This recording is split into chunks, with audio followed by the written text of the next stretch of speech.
order. We're going to start the meeting because we have a public hearing at 9:30. Roll call for the City Council meeting of Wednesday, February 7th, 2024 at 9 a.m. Council President Flores, members Brzezinski, Nelson, Schaaf, Titus, Troop, and Witherspoon. Stand for a moment of silence and the Pledge of Allegiance after.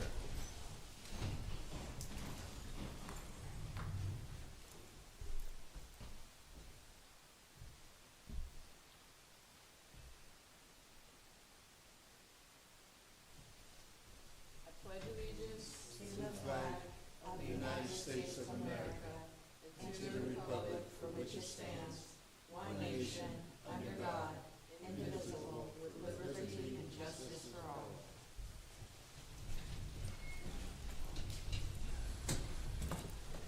A motion to accept the minutes of the January 17th, 2024 City Council meeting and bills for payment on February 9th and 16th. Council members Brzezinski, Nelson, Schaaf, Titus, Troop, Witherspoon, and Flores. Is there anyone here to speak on a repository sale? Is there anyone here to speak on a repository sale? Is there anyone here to speak on a repository sale? All right, we're going to move on. I ask the media to please line up on the left aisle facing the stage and citizens to line up on the right aisle to avoid confusion. I would like to ask the public to clearly state your name and municipality for the record. You will have 5 minutes. Thank you.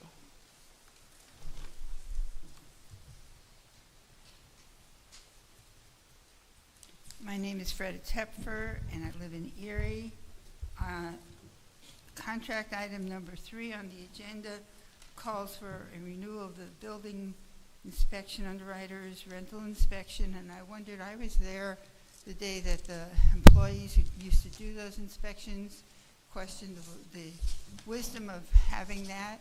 I wondered how well the city has been monitoring the effectiveness of using an outside inspector versus having it done some other way, or if there are any tweaks that need to be done for this contract to make it so that it actually does reveal whether the owners of the property are taking care of the properties properly. I noticed that Mr. Zisk, who is a recently retired public works director, is on there to get up to $10,000.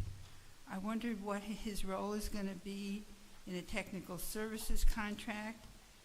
Before he left, he did not do anything to ensure that there are sidewalks around Baldwin Park, as he had said there. He didn't say there would be out of phase, but they aren't there. There aren't even lines on the street to show where the crosswalks access to the park are to keep people from parking there. I wondered why are we hiring this person who is getting probably lots of money in retirement? What function is he performing? I like to see all the money that we're giving to small businesses. I like to see that the city is making good on the promises of the ARP. At least someplace in this county is doing a good job of that. I do hope that when we give money through LERTA, through recommending RCAPs, to enterprise loans, to whatever, that we're ensuring that these businesses are maintaining their sidewalks, are in compliance with the kinds of laws we have. And speaking of sidewalks, I just parked across the street using the number. I have the app, so I have a credit card. I can do that. How are we ensuring that people who don't have a smartphone with the app, who are not banked with credit cards, have access to park downtown? It just does not seem to be just. I would love to see more bikeways in this city. I also believe that the Green Garden Bikeway must go all the way to 8th Street, and there needs to be a three-way stop there. And it's ridiculous for you folks to only go that far. It's ridiculous. I also think that if you're spending that much money on improving bike access, that there needs to be a sidewalk, a continuous sidewalk on the east side of Green Garden between 12th and the Bayfront Parkway. Where Enterprise went in, there should have been additional parking required there. Also, there's only one or maybe two of the on-grade railroad crossings in this town that have reasonable pedestrian access across the railroad tracks. And for somebody who uses a mobility device, it's nearly impossible. I urge the city to take a position to call for a ceasefire in Gaza, to call for our federal government to stop unconditional funding to Israel, only to fund their Iron Dome without them providing reasonable humanitarian aid in the Gaza Strip. I urge you to support the governor's proposal for sales tax to go towards transit funding, and to urge our local representatives to support the Regional Greenhouse Gas Initiative. Thank you. Thank you, Freda.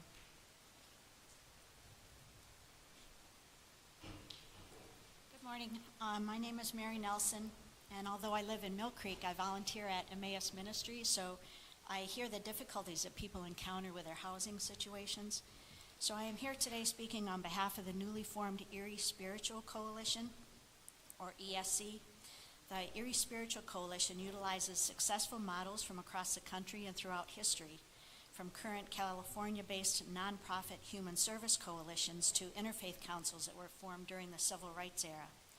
Grounded in spiritual principles, ESC strives to bridge the gap between people, organizations, and government by advocating for policies that foster human flourishing and to build thriving communities like Erie. ESC is the area's newest group, and we aim to tackle the causes and symptoms of systemic housing injustice in our neighborhoods. So we want to commend the council on agenda item number 2 under new business regarding reform to our city's archaic zoning laws.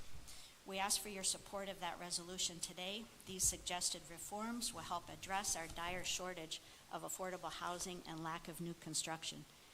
We urge the zoning office, solicitor's office, and planning department to work swiftly and collaboratively to produce a plan. We at ESC are willing and eager to engage in study sessions with you. Last month, ESC held our first public event with a forum at Mercyhurst University on housing solutions for the city. We thank the 3 members of council who attended, and we would love to welcome all other members and the mayor's administration to our next community conversations. We are repeating that first event on February 22nd at 6 p.m. at the MLK Center, and on February 27th at 5:30 p.m. at the Multicultural Resource Center. These events are free and open to all. Again, thank you for taking a key next step to address systemic housing injustice in our community. Thank you.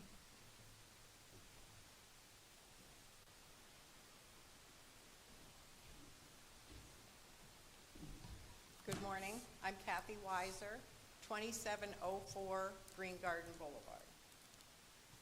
And I just want to put a few points out there today about the things that are going to be voted on today. One being the ordinance that is going to restrict the Green Garden residents' parking between 26th and 38th Street. I have a question. I know there's been some compromise, and people have worked hard on this to get us some exceptions to that restriction. We don't want any restrictions at all. And we would ask if the bikes can go around cars on those days that are exceptions, why can't they go around cars on any day that we feel we need to park there for a limited amount of time? We're being asked to fill out a form a week in advance to plan how many people we're going to have, to plan what kind of event we're going to have. I mean, a lot of times it's a spontaneous event, or it's, you know, it's something that you're not planning for. It might even be an hour or even a half an hour or 15 minutes that you have to park in front of your house for some reason.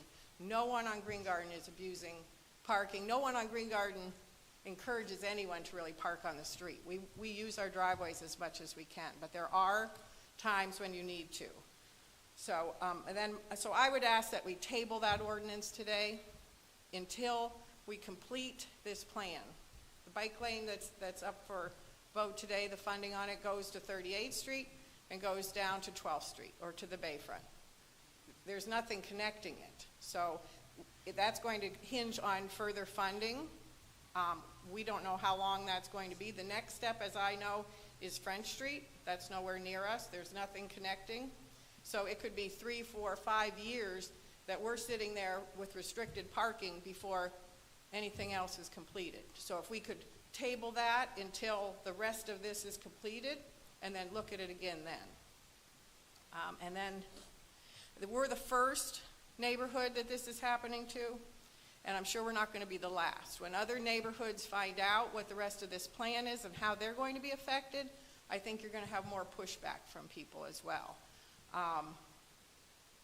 It doesn't just affect the residents who live there, it also affects everyone who drives on those roadways. And if you think about French Street and the amount of traffic that moves up French Street, it's going to affect a lot of people. And then number 4, we do not, what do I have here? Sorry. If it's not tabled, I'm asking you to please vote no. We do not want this. We've been saying this for over a year. We don't want this. And we'd just like to please ask for your consideration today when you're voting to just vote no. Thank you. Thank you. Barry Roach, 3027 Green Garden. I've been there probably like 35 years. I just want you to think of this comment, though. You wonder why good tax-paying people move out of the city of Erie. I was able to park in front of my house. I have a mother-in-law who's sick. People come and visit, take care of her. So you just wonder why people are moving out of the city of Erie. You're taking my parking away. I can't park in front of my street. So consider that when you vote. Thank you for your time. Thank you. Hi, Gary Lackey. I live across the street from Kathy on Green Garden. And I've been a remodeling contractor for years. And I've worked on 2600, 2700 block, and maybe into the 2800 block. I've worked in all our neighbors' houses to upgrade. And so when the bike path first was announced to us, I thought the bike path was going to bring an upgrade to our parking lane.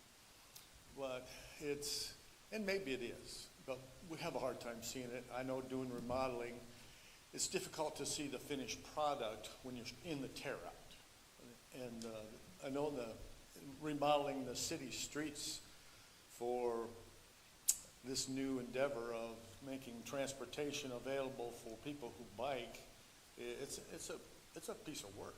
I mean, what we need is millions. And I would like to encourage whomever in the city. Oh, speaking of that, I really appreciate the mayor and a few of you council members that came down to our neighborhood to listen to us and hear us moaning and groaning about losing our parking. Because it does seem to, like, at least in our minds, it affects the potential sale of our home down the road. But maybe not. Maybe we just can't see the forest for the trees. Anyways, I would like to see us, if you'd have maybe painted a vision of I just happened to go online the other day because my brother-in-law has been listening to me moan about our bike lane debacle. And he sent me a link about these millions of dollars that are available through people. This site was People for Bikes. And I looked at Conway in Arkansas, and they just received $24.6 million last year to do this 15-mile greenway. And I thought, wow, now that, if we can continue, I guess, if you're going to, have us sacrifice our parking, please don't stop. carry it on and get more money than thousands. We need millions to get 38th Street. I don't really even love the plan for North 26th Green Garden Road. It's sketchy, but it's because we can't see. Even though we've seen drawings of it, it's tough to see, and it is even tough having worked for those who engineered something for us guys that got to put it together on the job. It's difficult. And so hopefully it will come off and we'll love it. Mayor thinks we will, I'm sure of that. But I really wanted to appreciate the opportunity to voice our opinions about things. And like Kathy said, if we could table this, it wouldn't feel like such a hit, even though maybe it's a small hit, parking, not being able to park in front of our house. But it feels bigger, and it feels like it could have, hurt our resale value, and it could if we don't carry it on throughout the city. So carry on, please. Thank you. Thank you.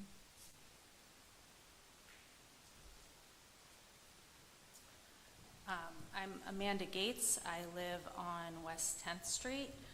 I'm with Bike Erie.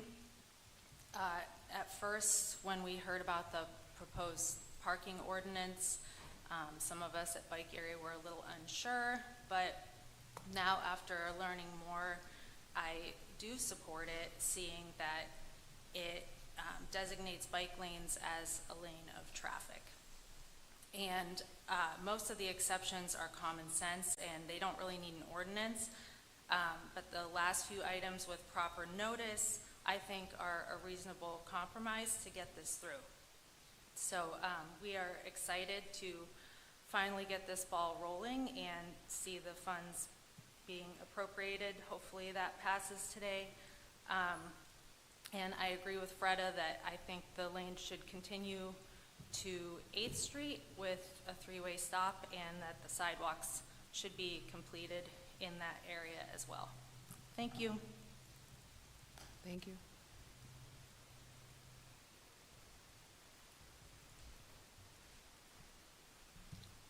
Good morning. My name is John Persania. I'm 2703 Green Garden. Here to talk about the bike lane and the proposed parking ordinance. First of all, I want to let everybody know we on Green Garden are not against the bike lane.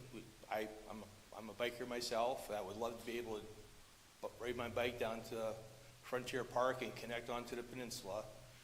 But I just don't see it in the plan that we have right now. I always go through the Blessed Sacrament parking lot and go over 21st Street to Pittsburgh Avenue, and that's how I get to Presque Isle if I do ride my bike there. Looking over the proposed parking ordinances, there are quite a few of them, and I appreciate putting them all in, but it gets to a point where they're almost unnecessary if you have so many ordinances that are exceptions. I mean, everything that's on there is something we asked for, and it's great, grocery drop-offs and deliveries and such, but how are you going to enforce this? I know you can't answer questions, but maybe when you have your public talk part, is someone going to knock on our door and say, there's a car outside? Are they doing work for you here? Or are they delivering groceries? Or are they just going to get a ticket, then you have to go out and fight it? I don't see the enforcement policy fitting into this whole scheme. If someone comes over to help someone clean their house, they're not going to have an official vehicle. They're just going to be a standard car. I'm having a contractor over today to do some work. I'm going to have to park in the street for an hour or two while he's there so I can get in and out of my driveway. It's my personal car. I'm not the contractor, but it'll be my car out on the street, not his. So all these little things, how are you going to take these into account? And lastly, reading the ordinance, I noticed that Green Garden is not mentioned anywhere in the ordinance. So I'm assuming this is for all bike paths throughout the city. And if that's the case, there are a lot of areas where this could really mess up things. The last line was that it supersedes any other parking ordinances that are in effect. So I can imagine Fairmont Parkway, Parade Street, all those places that have bike lanes are going to be in for a surprise once the thing is passed. So, like my neighbor said, if you can table this will be great, or just get an idea of how it's going to be enforced before it's put into fruition. Thank you. Thank you.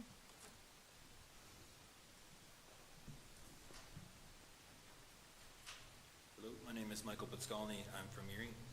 This is my first time speaking, so please bear with me. I love and stand with all oppressed peoples around the world and in our community, but today I'd like to focus on the Palestinian people. They are not terrorists. They are my brothers and sisters. I deeply love Palestinians with all of my heart.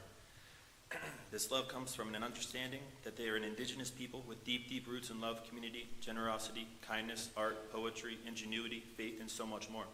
Roots that dive deep into their land like olive trees and flow into the world like their otherworldly olive oil. The fight for Palestinian rights represents all of us: racial, social, disability, reproductive, and environmental justice reverberate from their fight for freedom. And through that struggle, I believe that Palestinians deserve full rights, freedom, sovereignty, reparations, a right to return to the land, and full liberation from their oppressors. Over the past 121 days of the genocide, myself and millions of others have followed the events and updates on social media through the eyes of journalists within Palestine, heartbroken as some published their last video updates. 117 journalists have been directly targeted and killed by Israel so far. I have met and talked with Palestinians who have shared their stories and moved me to tears with their kind spirit, emotional generosity, and hope for the future. Some have lost over 75 members of their family, 75. I have met others like me who were moved to show support in any way they could, though suffering from immense guilt about not having done something sooner, about not being able to help Palestinians directly, living under a government, our government, who directly supports the massacre of 12,000 children, sends weapons and military personnel to kill even more, and against most of the world, prevents a ceasefire from occurring and shields Israel from any accountability. I have seen nothing but love, camaraderie, and a yearning for human rights at protests here in Erie, Pittsburgh, Cleveland, Chicago, Harrisburg, and Washington, D.C. At least 60% of Americans support an immediate ceasefire. The Gaza Strip has become a 25-mile-long concentration camp, its inhabitants refugees within their own land. Before October, the Gaza Strip was under a blockade by Israel. This means that Israel controlled all air, sea, and water surrounding the Strip. 97% of water was unfit for consumption. Israeli officials counted calories to, quote, put Palestinians on a diet. Israel bombed the only airport. There were 18 to 20 hours of electricity blackout per day, and massacres of civilians were normalized. On October 8th, the Israeli defense minister declared Palestinians to be human animals and declared the shutoff of all electricity, food, and water from the Strip. Israel has dropped 60,000 tons of bombs on Palestinians in the Gaza Strip. To put this in perspective, the bomb dropped on Hiroshima was the equivalent of 15,000 tons. Experts claim that the bombings have outpaced Allied bombings of Germany during World War II and may be the most intense civilian punishment campaign in history. Israeli bombardment has destroyed over 70,000 Gaza homes, entire neighborhoods, infrastructure, hospitals, schools, places of worship, archaeological and heritage sites have been destroyed, contributing to the erasure of Palestinian communities and culture. In 120 days, 27,000 civilian deaths have been officially recorded, but there were over 8,000 recorded as missing under rubble, most likely dead, and many more lying dead in the streets. Half of Gaza's population is children, 12,000 of which have been killed. 1,000 children are now missing one limb. Where are they to go for treatment? 90,000 children have become orphans. 90% of Gazans have been forcibly displaced at this point. According to the WHO, 93% of Gazans are facing crisis levels of hunger. There are 50,000 women pregnant in Gaza. With the destruction of hospitals and a siege preventing the influx of most medical supplies, C-sections without anesthesia are being performed, and miscarriages have risen by 300%. The city of Erie is designated as one of 10 welcoming cities in the United States. The following excerpt is from an Erie News Now article from January 3rd. I think the more diversity we have, the better community we are. And that's not true of every country, but I think that's true in the United States. It's very true here in Erie, Pennsylvania, and what we have done here, and I want to keep doing that moving forward, said Mayor Schember.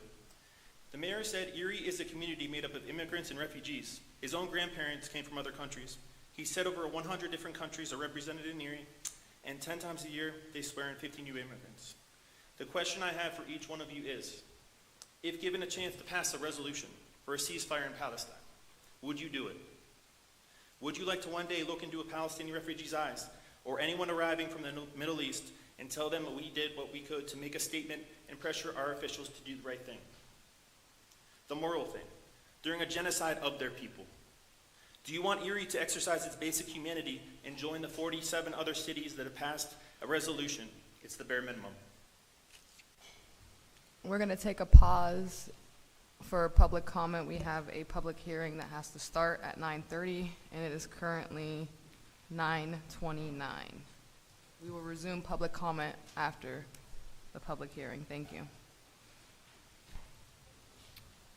Those people that are going to testify for the public hearing, could you stand and raise your right hand, please? We'll have the stenographer swear you in.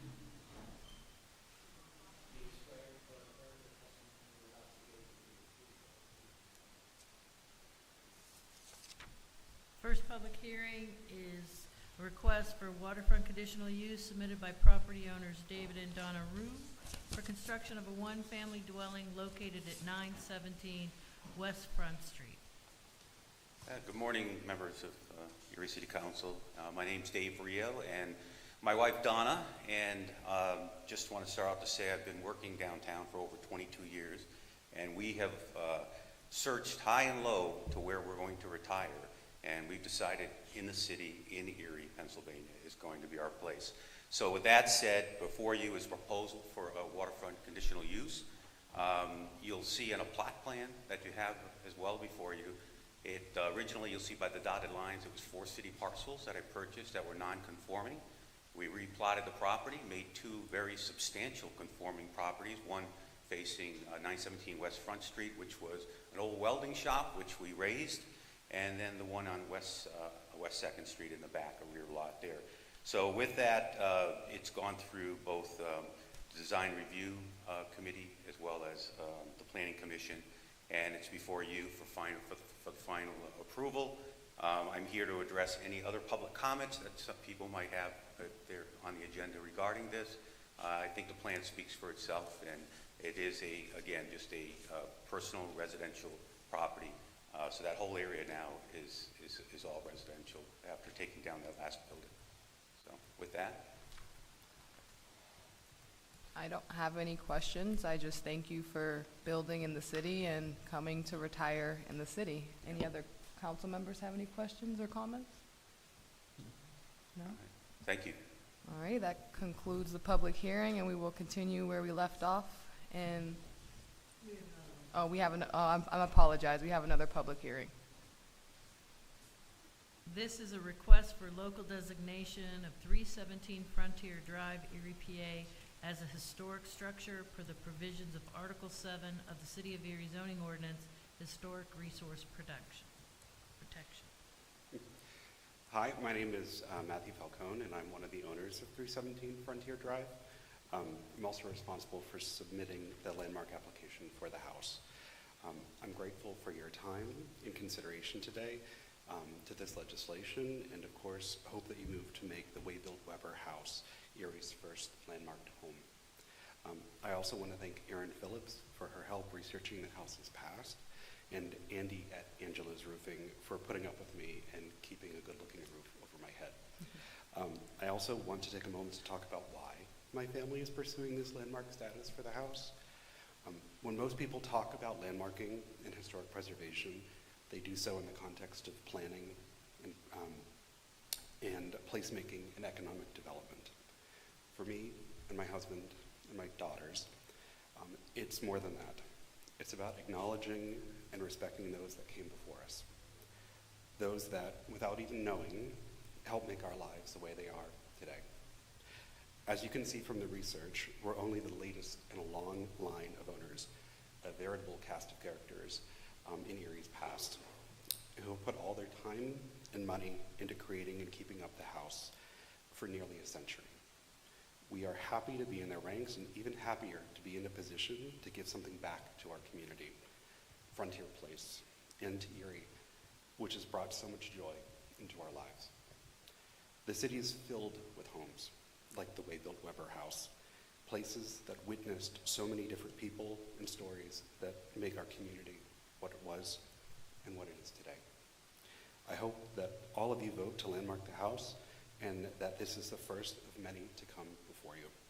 Thank you all for your time and all that you do to ensure that our past remains part of our future. Thank you. Does anyone on council have any questions or comments? No? Go ahead. Does anyone from zoning want to say anything about how this would work?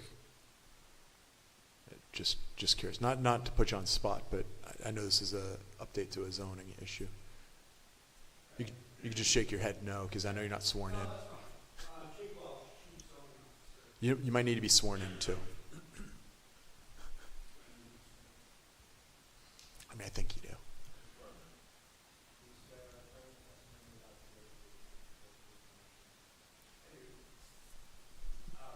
Just by way of information, technically, technically it's an amendment to the zoning map to identify this as a historic resource. That's pretty much the extent of the zoning amendment, but it does need to be recognized. It has no effect on the taxation? The house is still going to be taxed and everything? Yeah. Thanks, Rick. Thank you. Alrighty, that concludes the public hearings, and we will continue where we left off for public comment. Hello. Good morning, Molly Brechtel, 820 Cranberry Street. I come to speak of peace, specifically a need for an urgent ceasefire in Gaza. I would like it to take a moment to pause in silence for all of the innocent lives lost since October 7th in Gaza.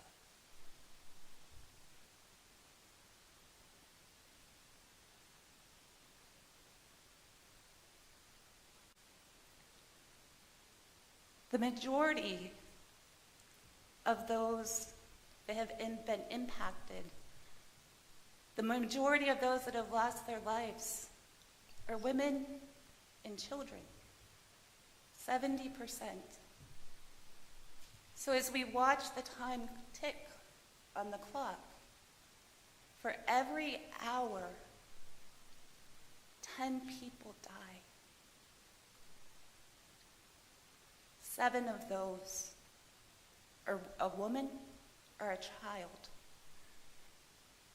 The belief that an innocent child is a combatant is a falsehood and betrays our values of human dignity and respect for all lives. Some folks might believe that this isn't a local issue. It is. As a welcoming city, we have a large refugee population, and our community members are being impacted.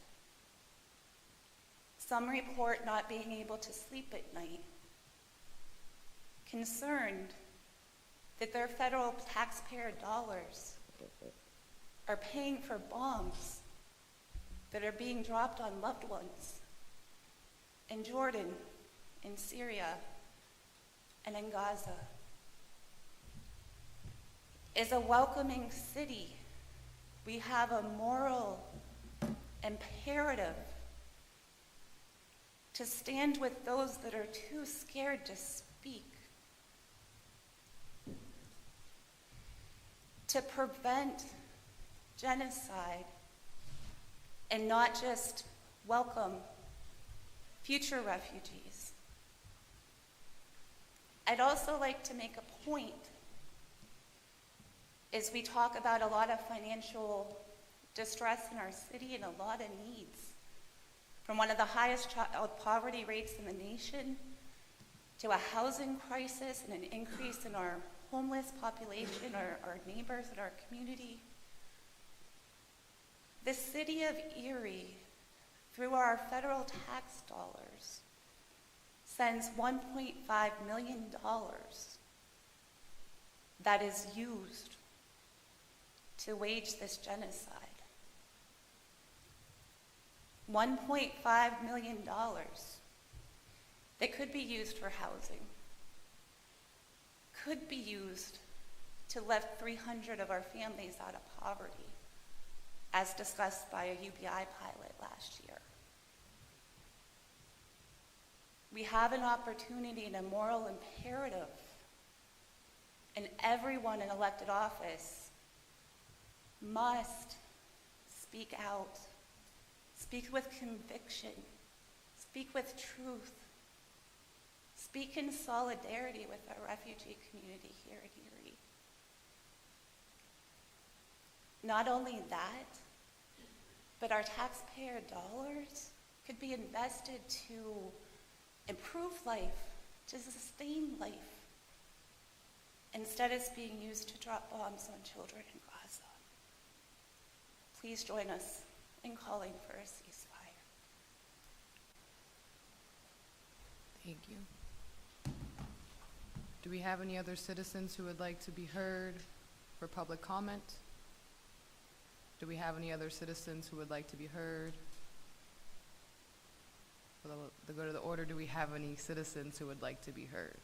Okay, we'll move on, Lori. Ordinances for final passage, Council File Number 16414, Official Ordinance 3/2024, an ordinance appropriating the sum of $500 from appropriated and anticipated revenue from donations made by Edwin and Patty Curtsey. Sponsored by Councilmember Witherspoon, seconded by Councilmember Brzezinski.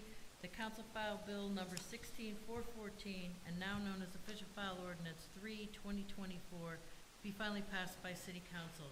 Members Brzezinski, Nelson, Shaw, Titus, Troop, Witherspoon, Flores.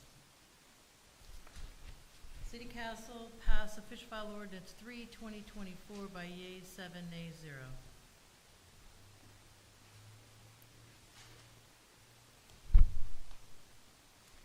Council File Number 16415, Official Ordinance 4/2024.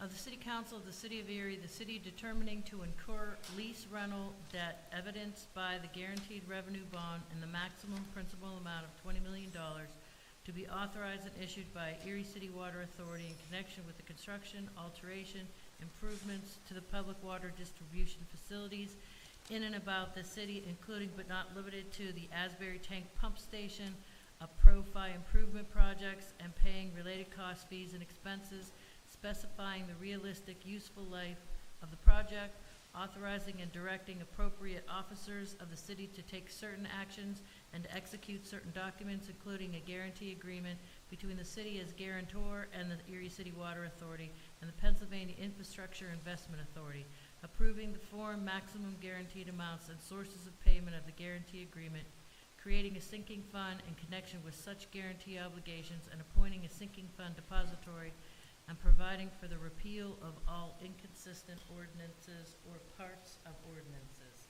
Sponsored by Councilmember Troop, seconded by Councilmember Nelson, that Council File Ordinance Number 16415, and now known as Official Ordinance 4/2024, be passed by City Council.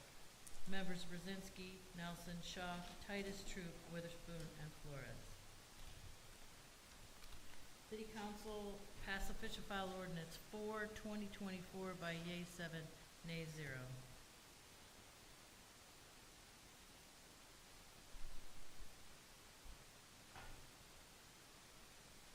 Council File Number 16416, Official Ordinance Number 5/2024, Council of the City of Erie, the city determining to incur lease rental debt evidenced by the guaranteed revenue bond in the maximum principal amount of $3,908,584 to be authorized and issued by Erie City Water Authority in connection with the construction, alteration, and improvements to the public water distribution facilities in and about this city, including but not limited to the lead service line replacement project, Phase 4, and paying related costs, fees, and expenses, specifying the realistic useful life of the project, authorizing and directing appropriate officers of the city to take certain actions and to execute certain documents, including a guarantee agreement between the city as a guarantor and the Erie City Water Authority and the Pennsylvania Infrastructure Investment Authority, approving the form, maximum guaranteed amounts, and sources of payment of the guarantee agreement, creating a sinking fund in connection with such guarantee obligations and appointing a sinking fund depository and providing for the repeal of all inconsistent ordinances or parts of ordinances. Sponsored by Councilmembers Troop, seconded by Councilmember Nelson. Council file number 16416 and now known as official file ordinance 5/2024 be finally passed by City Council. Members Brzezinski, Nelson, Shaw, Titus, Troop, Witherspoon, Flores. City Council read and adopt official file ordinance 5/2024 by yea 7, nay 0.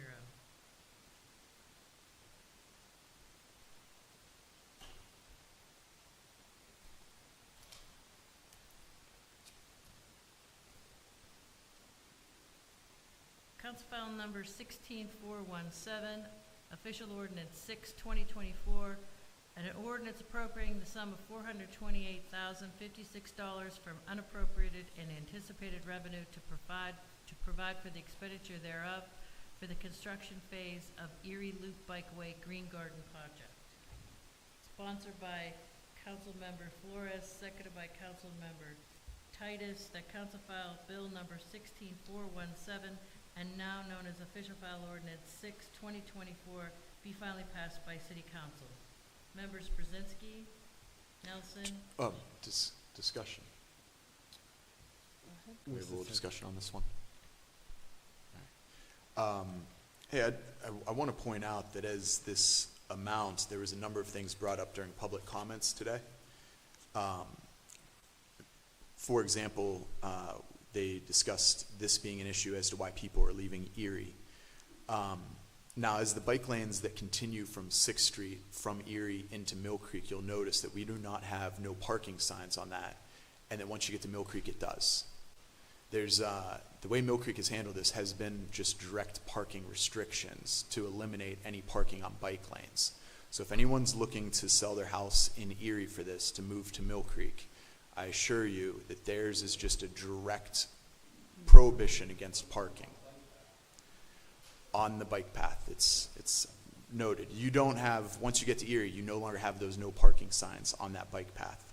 As far as funding mechanisms go, there was some generally opposition to the bike path, asking about it as a matter of funding.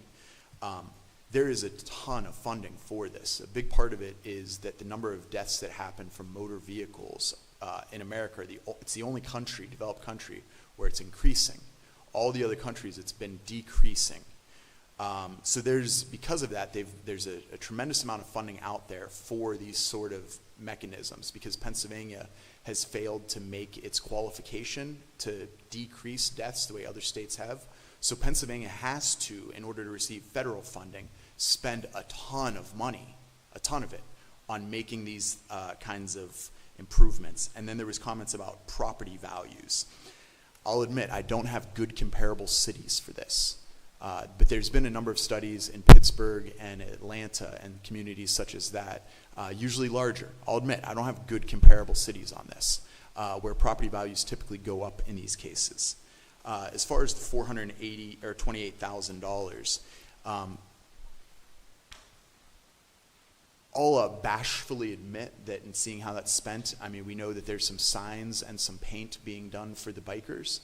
I will argue that most of this money is going towards driving on the street. Not to be, let me say that somewhat bashfully, because a lot of what our paving schedule has gone towards qualified census tracts. There has not been a lot of paving in areas that are not qualified census tracts if you look at our schedule every year, because of the way that HUD money gets allocated. This is in some ways an opportunity to see Green Garden get paved for drivers. And I'll say that out loud in ways that I think usually don't get said on this. So I think those are things that I'd like the public to consider on this, those that have particular concerns, and I'll probably have some things to say about the ordinance for first reading when we get to it. Any other council members for comments? No? Call the vote. Members Brzezinski, Nelson, Shaw, Titus, Troop, Witherspoon, Flores.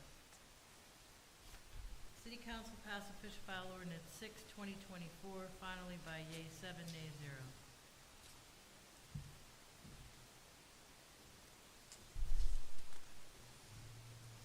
File Number 16418, Official Ordinance 7, 2024, an ordinance appropriating the sum of $351,650.39 from unappropriated and unanticipated revenue for the expenditure thereof from the sewer fund balance, and will be used to purchase a truck-mounted combination sewer cleaner at the wastewater plant. Discussion. Go ahead.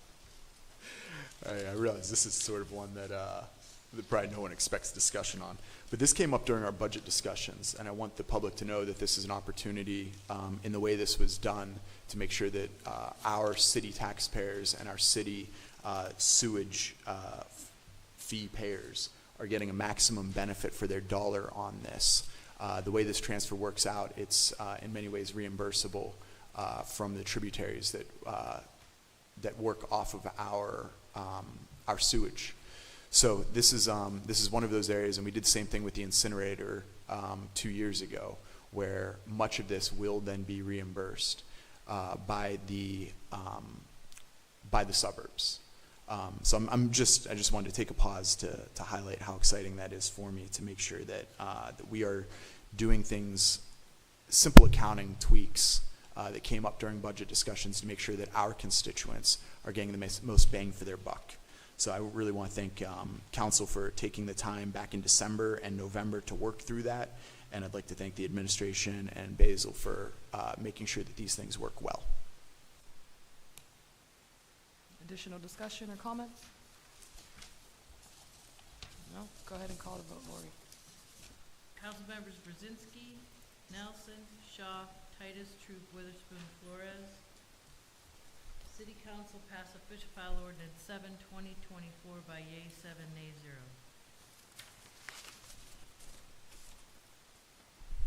Ordinances for first reading.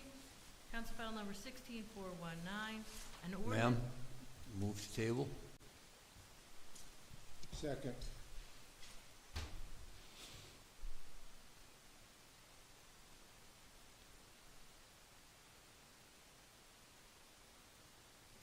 Motion to table. Discussion.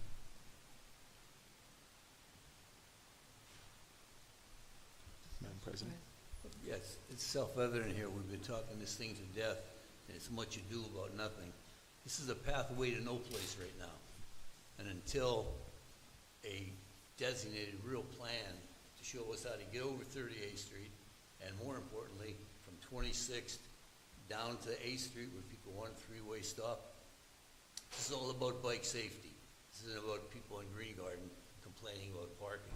They've lived with bikes since the place has been there. Since it's been paved, bicycles and cars have lived together, and I don't think there's been a fatality.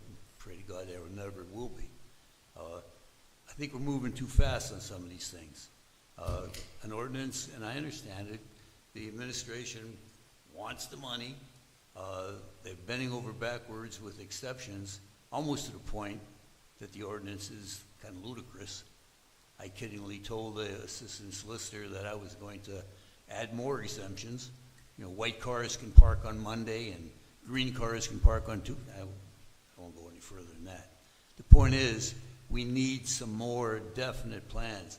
I want to see the safety of the bikers from 26th Street down to the Bayfront. Not just telling me about white lines and having cement mixer trucks and semis being on that road at the same time as a white line says a bike can go down this road. It's not safe. And I've, in past year when the boys were younger, we lived on 42nd and Harbor, and we made the trek down to the peninsula quite often in the summertime. It was fun. Biking is a tremendous exercise. But let's not get carried away with the buck when we're trampling on a lot of things. 38th Street may never get done. The big conundrum there is the zoo. They don't know how to get from Glenwood Park Avenue over to Beach. If they figure it out, I'll be happy. And how they're going to go over 38th Street, another thing. But right now, if we're talking bikeways, you got to get on a bus, put your bike on the front of the bus, get off at 38th and Green Garden, and then you can actually bus. Get off the bus, get on your bike, and go all the way down to 26th Street. And then we've got no place to go. So I can understand the quandary that the folks living in that area, and not only that area, Green Garden's another problem when you get below 26th Street. Bicycle safety first, and then the rest of the stuff will fall in line. And that's why I'm asking to table it, because I don't want to just talk about white lines on both sides of Green Garden from 26th Street down. I think any biker will agree with me there. There's no sidewalks. There's, how do you get across the tracks, 2 sets of tracks? One of them, I give you credit, is not in use for the most part, but the other one is. And there's somehow, to get across, it's gonna be a heck of a lot more complicated than folks have led us to believe. It's nobody's fault. You know, we have consultants that we bring in here. I don't think the consultants ever walked Green Garden, even from 26 down to the Bayfront. Because if they did, they would see what happens on 12th Street with the hills before you get to the light. What are we gonna do, chop out 15 feet of dirt and put a retaining wall there so we have enough room for a biker not to be killed when they try to get across 12th Street? It's, you know, I carry on more than I want to, but we spent more time on this for 2 or 3 cars on Green Garden. All I'm saying is, let's table it, let's get a real good look at it, and I want more than somebody coming up here from Baltimore and telling me, oh, we're gonna put white lines down there, and the semis and the cement trucks won't hit anybody that are on bicycle. It's not for me. Additional discussion? Yeah. Well, this will make the vote exciting.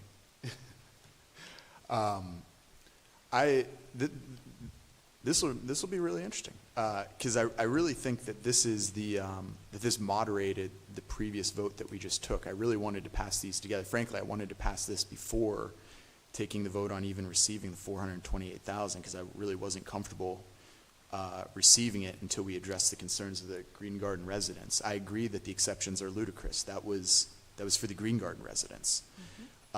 So this will be interesting. I could imagine this being tabled in that the people defending the Green Garden residents don't want to move forward, and that the progressive, like, bike lane aspect of it doesn't want to see parking exceptions made.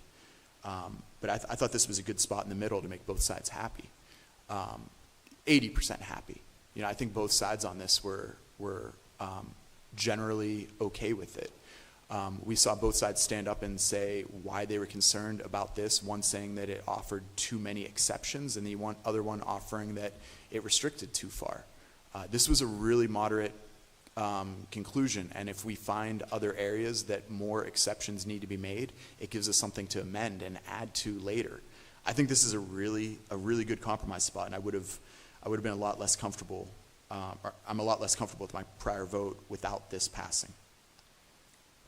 Yeah, my concern is that I've always been in favor of the bike lane not having parking, and then the fact that we've done many study sessions, many listening sessions, special meetings, and heard feedback, and then made 17 accommodations, and we're still not at a middle ground. The city owns the street, and these are residents who have parking driveways that are pretty large, and we're already making the accommodation for this. We're not gonna get additional funding from grant funding if we do not use what we currently have. It's gonna go back. When's the deadline for that? We already passed this. So with this ordinance, what are we gonna do with it? With this ordinance, if we table it, what does it do? Next meeting.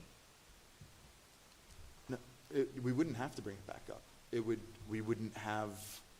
wouldn't define bike lanes as a lane of traffic. We'd leave that up to the judges, which is a questionable way to do it, I think, for the Green Garden residents, and then we wouldn't have parking exceptions. Mr. Nelson, can I remind you that you stood in front of those folks at the Saga and promised them they'd not lose parking?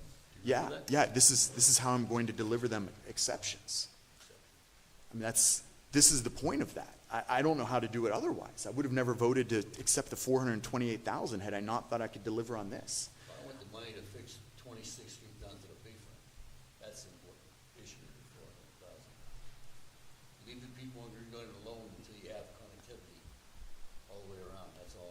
sitting at the table. The money's designated for a specific area. If you don't use that money for that specific area, then you're not doing what the guidelines of the grant Green entice. Garden is the area, Madam President.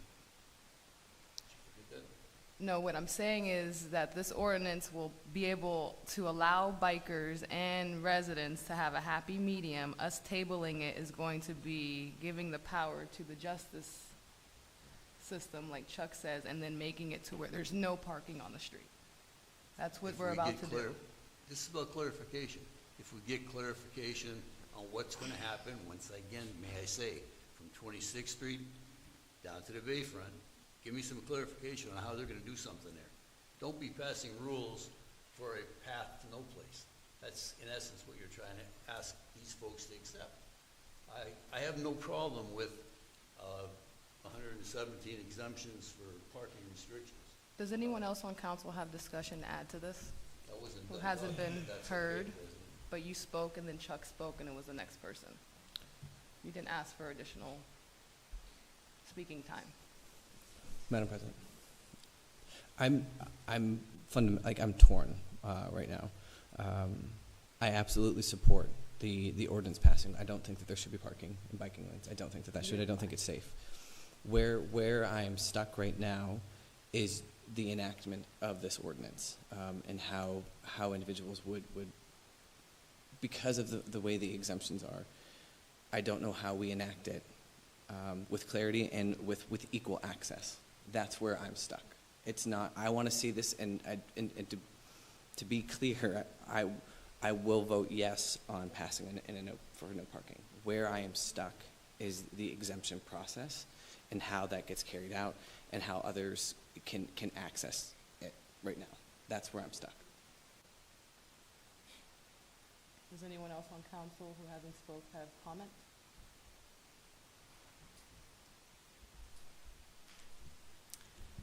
Voting on the motion to table? I think Kathy had something to say.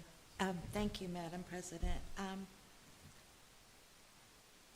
I take this very seriously because I use Green Garden a lot and have been for many years. I use it as a north-south, south-north destination. And I feel for the Green Garden people. You have a beautiful community, and I understand your situation. I have been doing some online reading, and I have in front of me bike lanes make driving easier. I'm not going to take the time to read it, but I've been reading a lot, and there's some communities where people have been killed because of not having bike lanes as well. And, you know, accidents happen, and we don't want accidents. We don't want people dying. But I think with the restrictions made, there is that leeway. And one of our problems in the city is that we as drivers need to go slower and be more aware. And I think that a bike lane will enhance safety for both the cars and the residents. You have beautiful trees and the boulevard, and hopefully that boulevard will be enhanced even better with this money as well.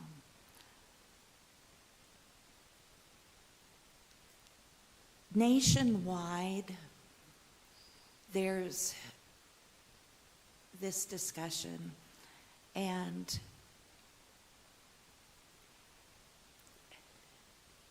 essentially, people should be able to use bikes safely and make it a way of life for them. I know we have terrible weather sometimes in the winter, but it is a good, healthy mode of transportation.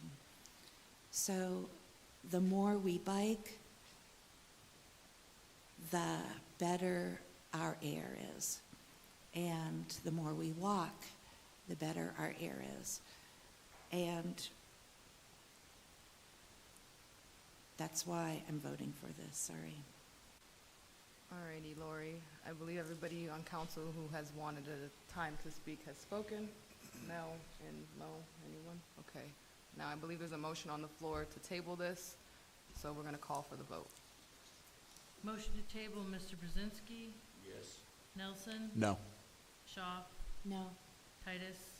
Yes. Troop. Yes. Witherspoon. Yes. Flores. No.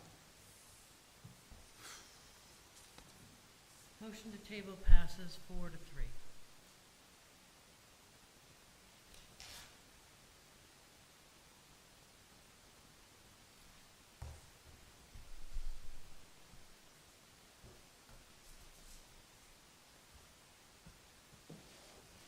Madam President, this takes us to new business. Do we have a motion and a second to move the balance of the agenda? So move. Second. Thank you. Any separations? Number 2 and 3. Number 7 under purchase orders.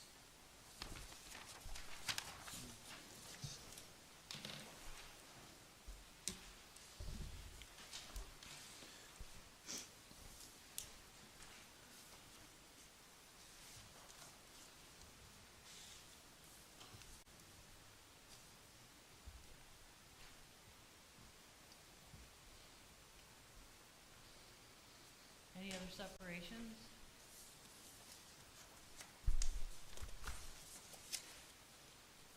Moving the balance of the agenda, members Brzezinski, Nelson, Shaw, Titus, Troop, Witherspoon, Flores.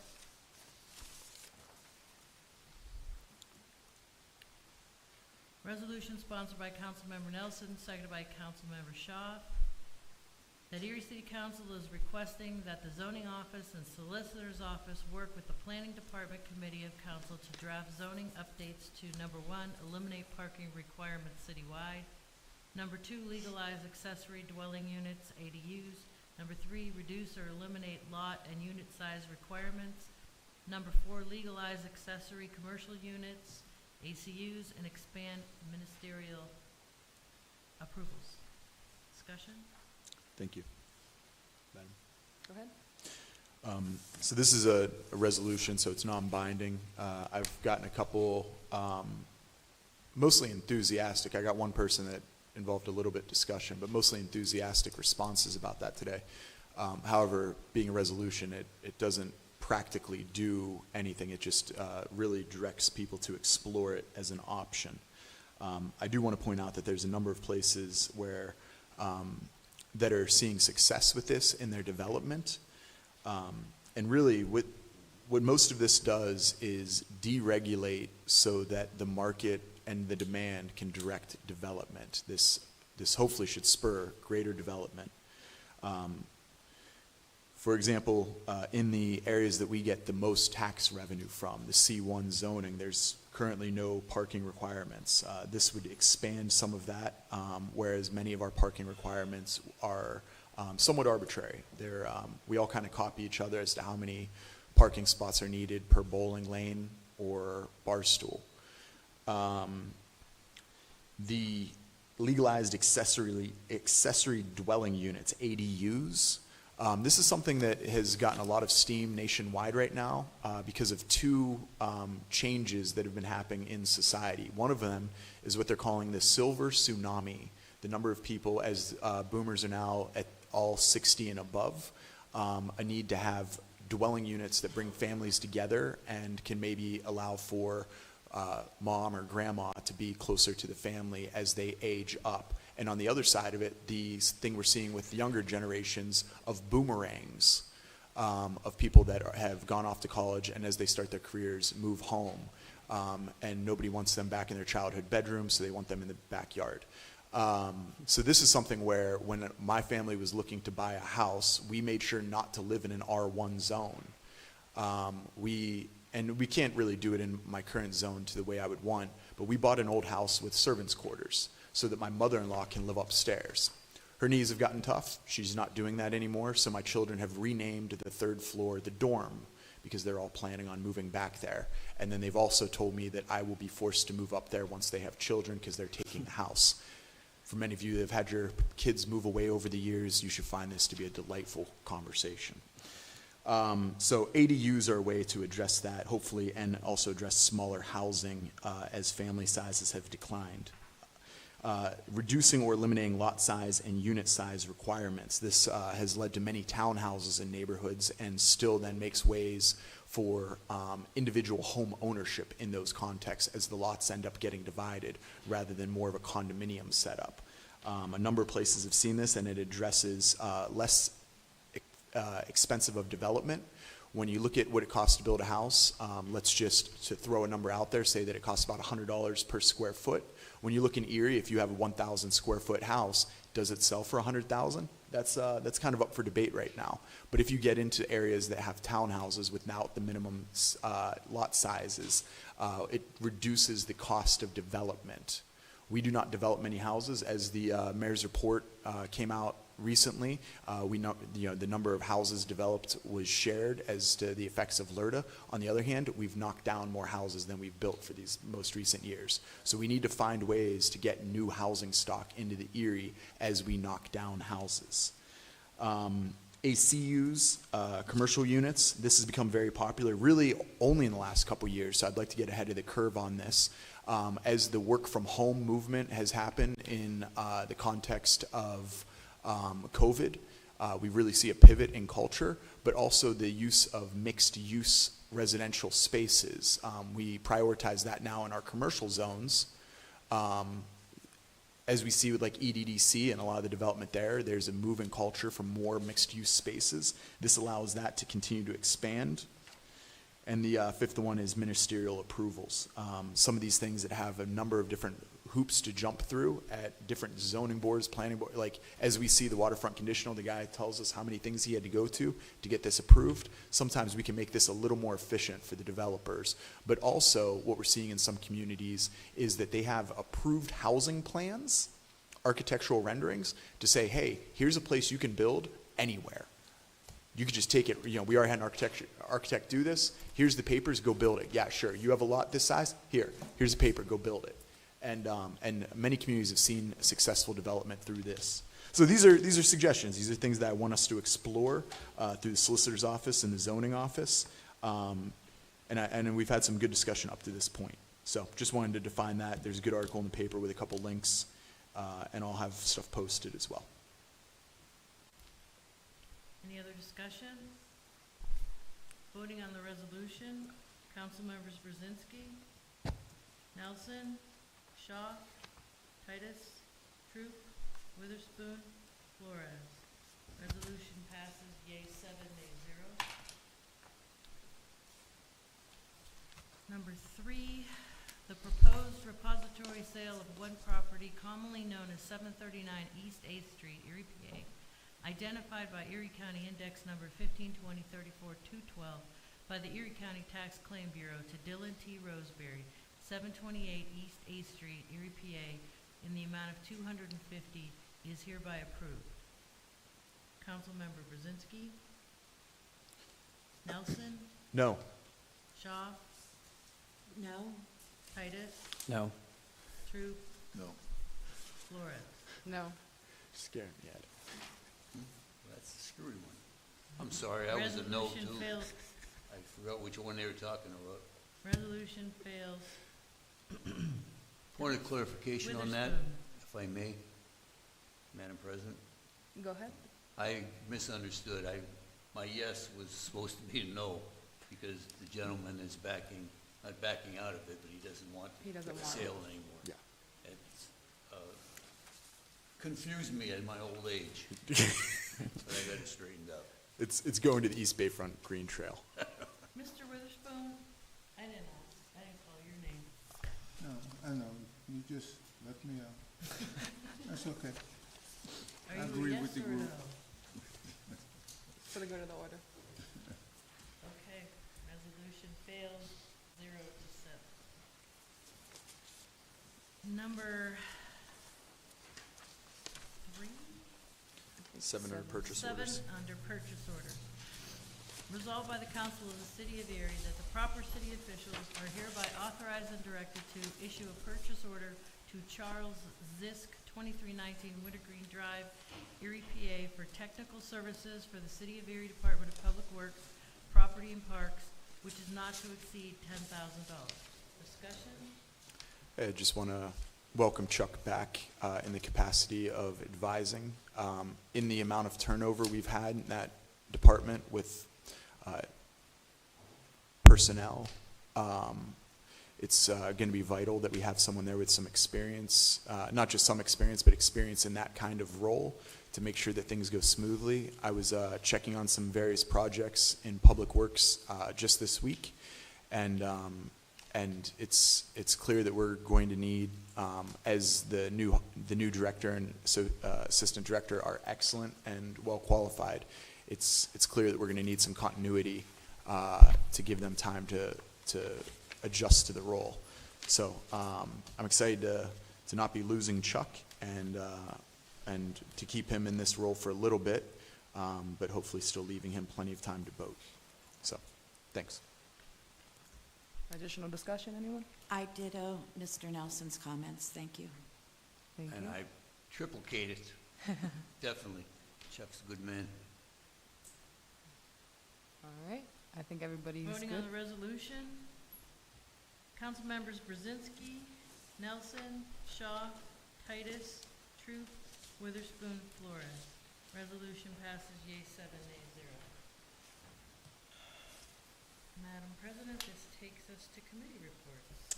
All righty, we can start with Councilmember Brzezinski and work our way down and around. This bike path thing is not a vendetta. Ms. Gates, I was very impressed by your comments, not only today, but the other night when you were here Tuesday.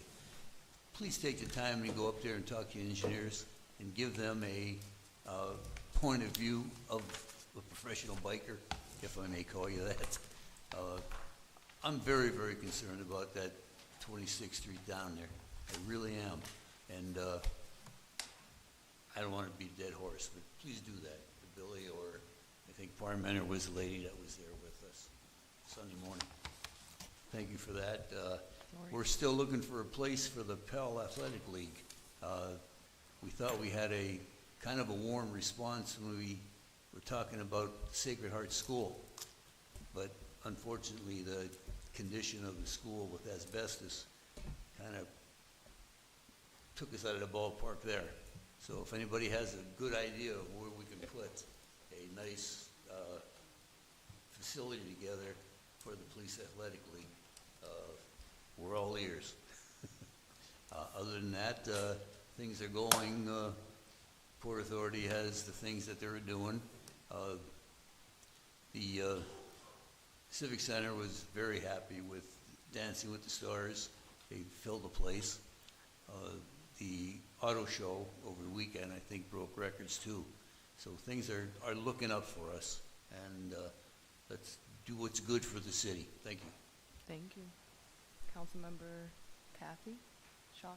Thank you, Madam President.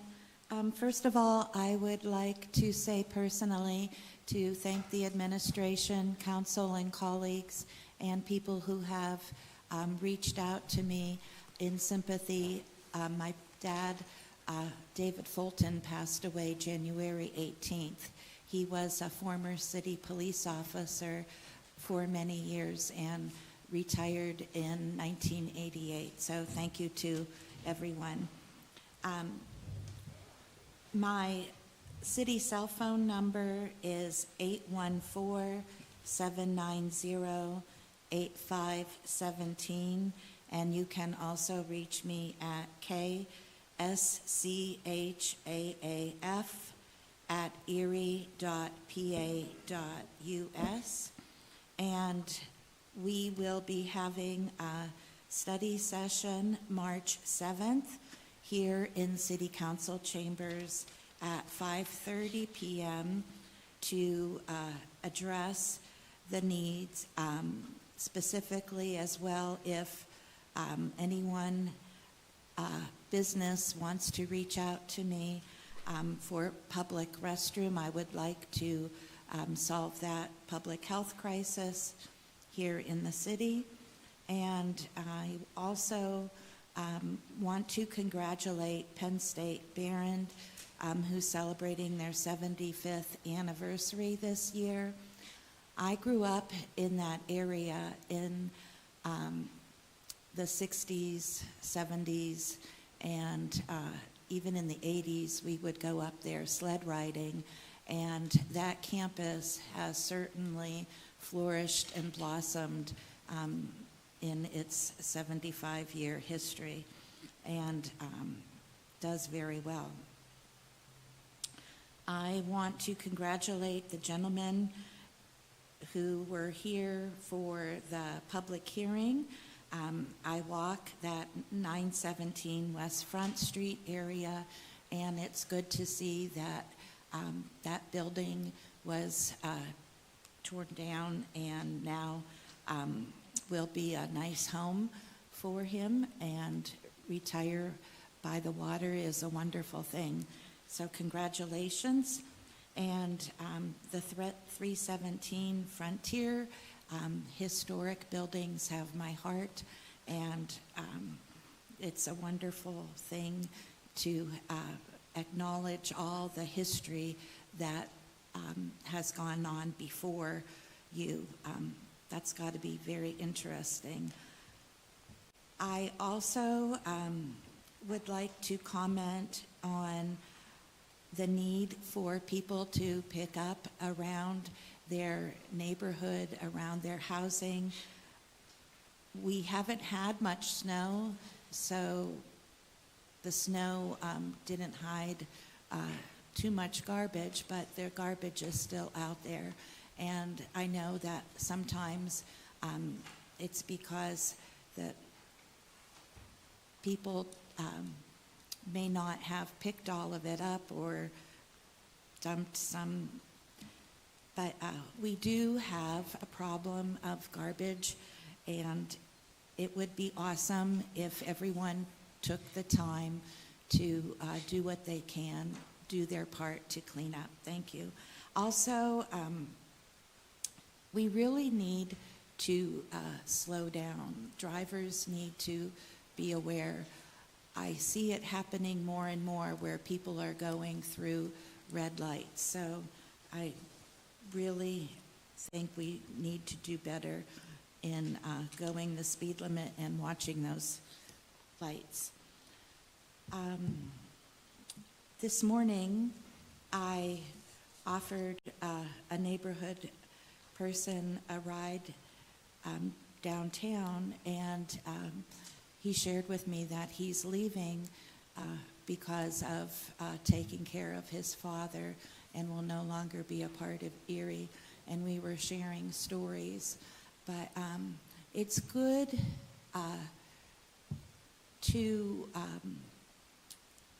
share your story because everybody has one. And like the people who spoke this morning considering war, war is terrible, absolutely terrible. And we can do our part in a small way. So a resolution would be nice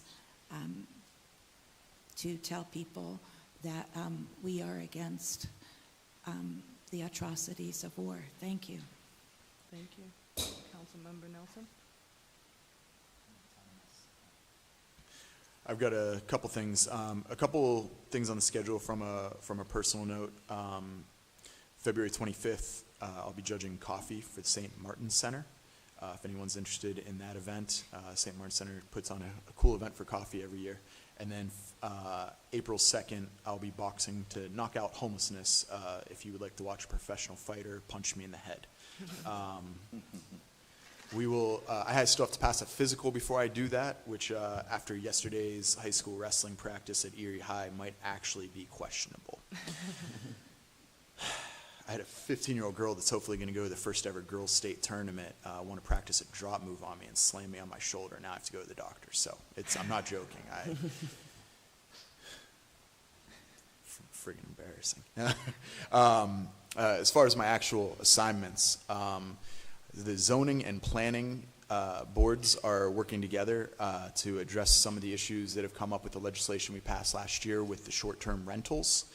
I think they've come together with some really good language, and I've had some optimistic meetings with members of each of those boards, and our solicitor and I've talked about it, and the planning office. Pretty excited to see some of that moving forward, and I expect that we'll be bringing that legislation forth in the next couple months. The Historic Review Commission met this week, and they are moving forward with their historic plan. Also excited to hear what they're going to be presenting forward with that.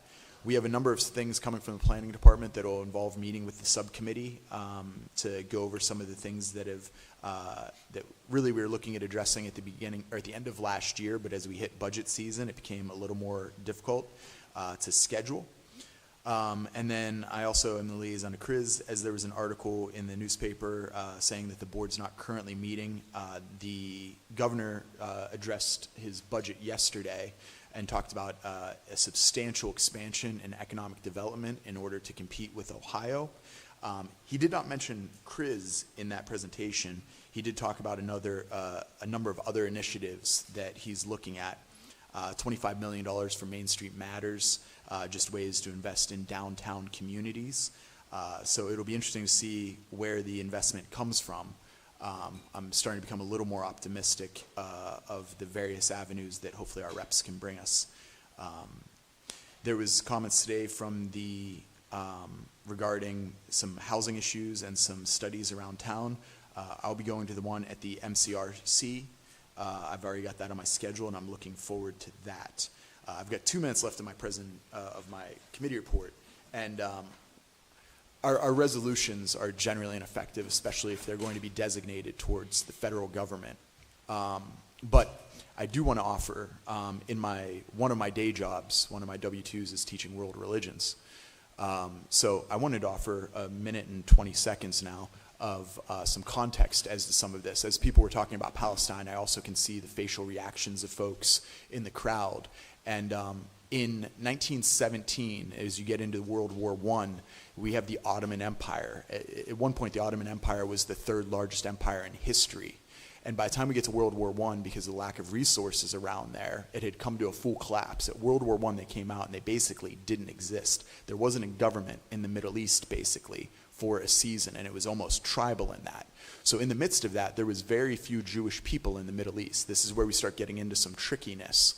And at the time, most of them were existing in Europe, as if you're familiar once we get to World War II, and particularly in England.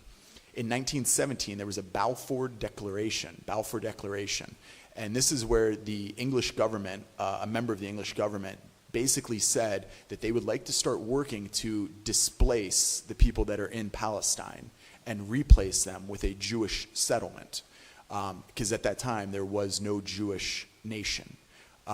This is really, I think, one of the most pivotal spots in history where we start to see where the conflict really emerged that we're still dealing with today, 107 years later. But the Balfour Declaration was a declaration basically between England and the United States in 1917 as the Ottoman Empire collapsed to displace the Palestinians and replace them with a Jewish settlement. I'll probably over the next couple council meetings continue to offer that information. From a historic standpoint, I think a resolution is impotent.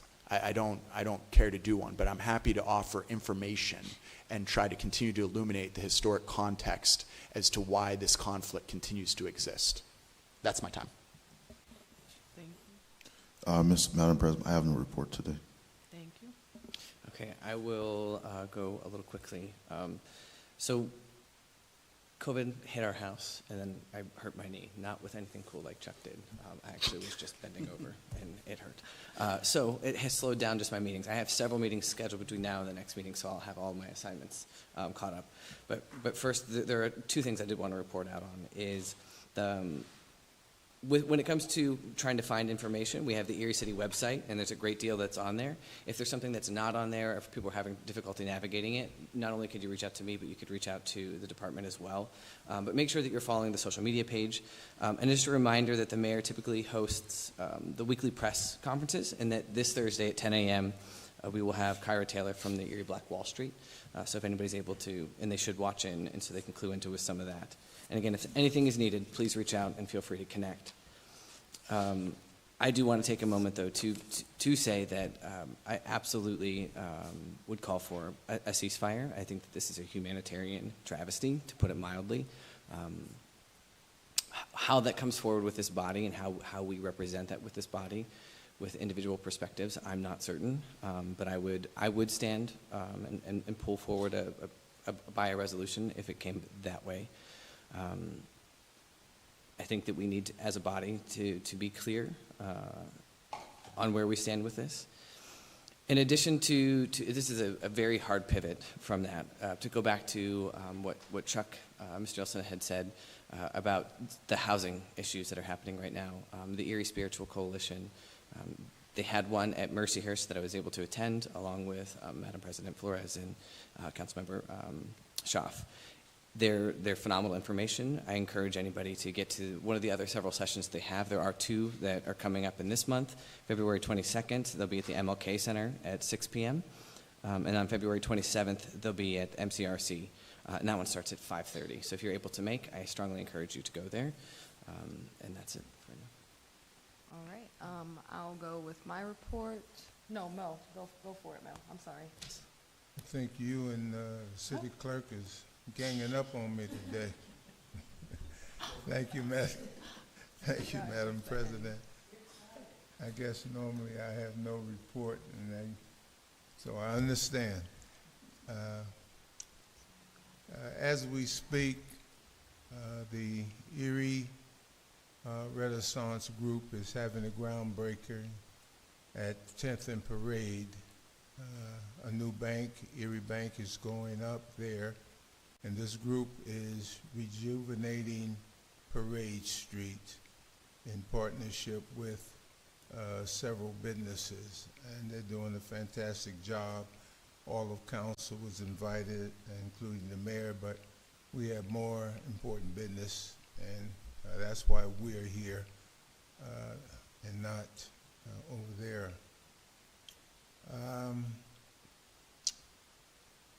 Regarding the position I took on parking in Green Garden, I think there's some more information that need to be shared. We want the citizens, not only Green Garden, but all over. I see so many dangerous situations with biking and the e-bike. I've seen electric wheelchair individuals riding that bike lane, which scares me as well. Also, I would like either police department, code enforcement, I'm not sure, but on 26th and Parade, it would be the southeast corner. There's a store there, and they love parking cars on the sidewalk. And my daughter, who's in a wheelchair, could not get by. And they are there just about every day, and that's where they park. So I'm asking the police department or code enforcement, just take a look at that and try to rectify that for those who are in wheelchairs, because she would have to go out into the street to get by. Thank you, Madam President. Thank you. I'll go with my report. I went to a few different meetings. I attended the presentation by the Erie Spirit Coalition and was given an alarming number of the growth of our unhoused community since 2018. So the fact that Councilmember Nelson has a zoning resolution on the agenda to try to move things forward is always welcomed. So we'll see what we can do in the coming year. I went to the Environmental Advisory Council meeting and their board was voted on. So their next meeting is on February 28th at 3 p.m. here in City Council chambers. I attended the, the breakfast at Penn State for their, the Erie Regional Chamber giving their yearly report for 2023. It was over 250 people in the room, and our governor came and spoke. It was really enlightening to see our governor come to our city and want to invest in our community and our region. So we'll see what he has coming down the line for us. I also wanted to take a moment to say, you know, today is February 7th, so it is technically Black History Month, so please make sure you're educating yourself on our community members and the things that they go through daily just to survive. I wanted to give honor to that, so the fact that Kyra from Erie Black Wall Street is doing a presentation is good to know. I also wanted to say that our Erie Police Department got a letter from the Mental Health Association thanking them for their EPD crisis unit. They gave great statistics that it is a definitely needed service, and they gave a big thank you to our officers. So that's always appreciated when we get positive feedback. So that is all I had to report at this moment. I know that we have a study session on February 22nd to discuss Mr. Donnie Crenshaw and his current developments that he's been able to do for home ownership and the rehabilitation of our current housing stock. So that's always something good to know as a city council member. So that's all I have to report.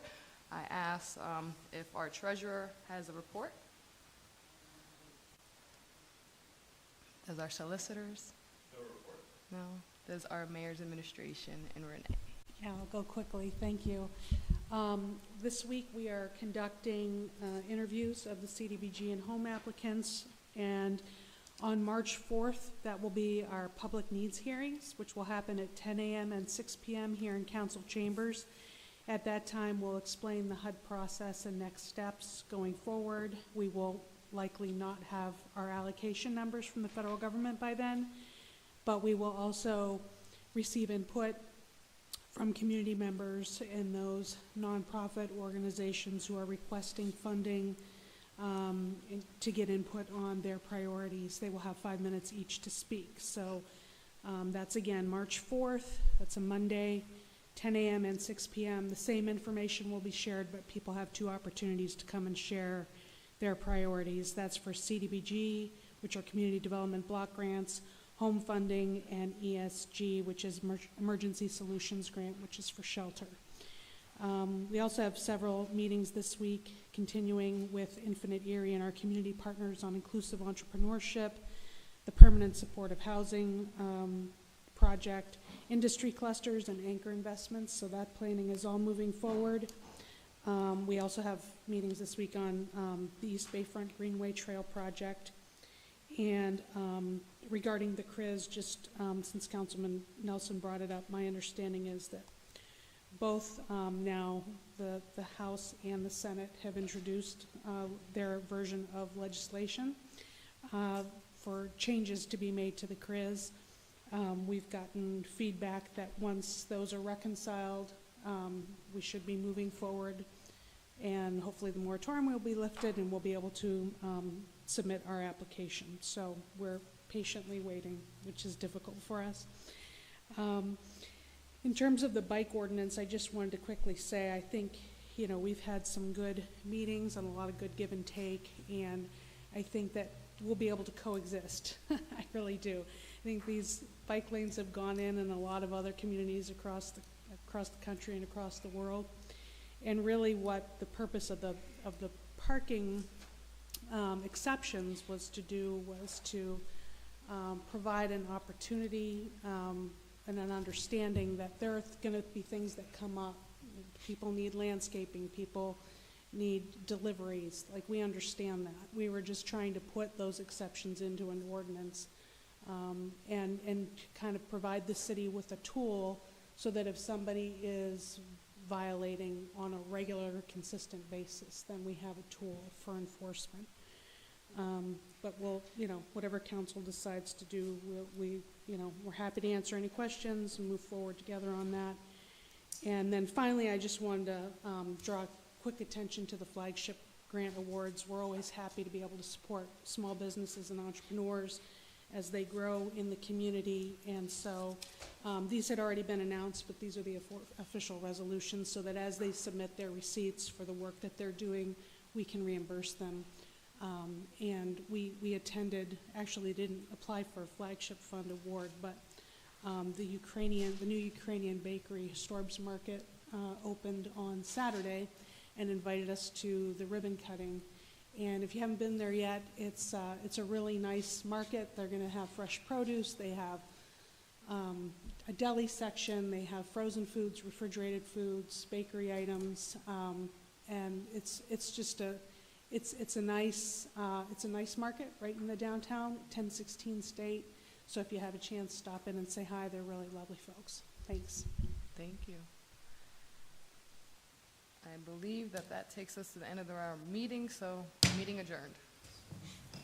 City Council adjourns at 10:40 a.m.